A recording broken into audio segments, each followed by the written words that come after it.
कि सबसे महत्वपूर्ण अगर कोई काम हुआ है तो वो ये हुआ है कि 1974 में ग्राहक पंचायत की स्थापना हुई थी। जब ये ग्राहक पंचायत की स्थापना हुई, उस समय इस देश में कोई ग्राहकों के हितों के संरक्षण के लिए कानून नहीं था। कोई कानून ही नहीं था।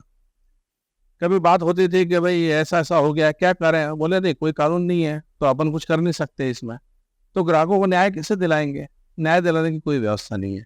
तब फिर एक बात ये आई कि भाई उसके लिए कोई कानून होना चाहिए। और नागपुर में एक गोविंद दास जी मुंदड़ा एडवोकेट थे, उनकी अध्यक्षता में कमेटी बनाई और उस कमेटी ने फिर एक कानून का ड्राफ्ट तैयार किया। वो ड्राफ्ट तैयार करके और लोकसभा के सदस्यों को भेजा और उसमें प्राइवेट मेंबर बिल के नाते वो लोकसभा में प्रस्तुत हुआ।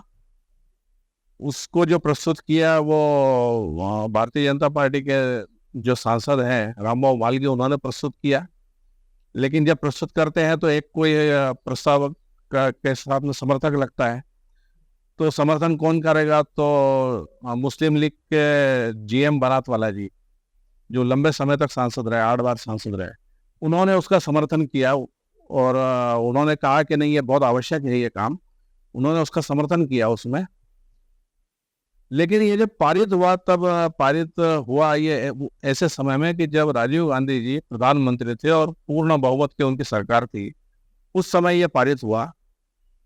तो ग्राहक पंचायत का जो सबसे बड़ी उपलब्धि ये है कि राजनीतिक आधार पर बिना विचार किए सभी लोगों को साथ में लेकर, ग्राहकों का हित ये नहीं, ये सभी का हित है, ये सबको ध्यान में लाकर इसके लिए कानून होना चाहिए, इस बात को सभी राजनीतिक दलों के सांसदों को समझाया और उसके बाद में फिर ये पारित हुआ। ये अगर कोई कहेगा कि इसकी उपलब्धि क्या है, तो हम मानते हैं कि कानून पारित करवाना और इन सब राजनीतिक जो पक्षों के आपस के जो विषय रहते हैं उससे ऊपर उठकर और सबको ग्राहक हित में सोचने के लिए कहना और पारित करवाना, ये मुझे लगता है कि सबसे बड़ी उपलब्धि हमारी हम मान सकते हैं। लेकिन उसके बाद में अगर हम कहेंगे कि इसकी दूसरी बड़ी उपलब्धि क्या है, तो हम ये कहते हैं कि राष्ट्रीय ग्राहक दिवस ये मनाया जाता है। अब राष्ट्रीय ग्राहक दिवस 24 दिसंबर को क्यों मनाया जाता है? कि उसके पहले 15 मार्च को विश्व ग्राहक अधिकार दिवस के रूप में मनाते थे।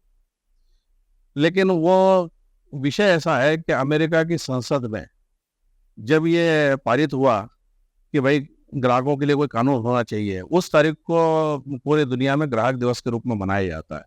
लेकिन उस कानून का हमारे लिए क्या संदर्भ है? भारत के लिए हम देखते हैं भारत के लिए कोई संदर्भ नहीं था उसका। जब भारत में कानून बना और 24 दिसंबर को राष्ट्रपति के उस पर हस्ताक्षर हुए, उसके बाद में फिर ये कानून के रूप में जब लागू हुआ, तब भारत के जो ग्राहक हैं उनको वास्तव में न्याय मिलना प्रारंभ हुआ।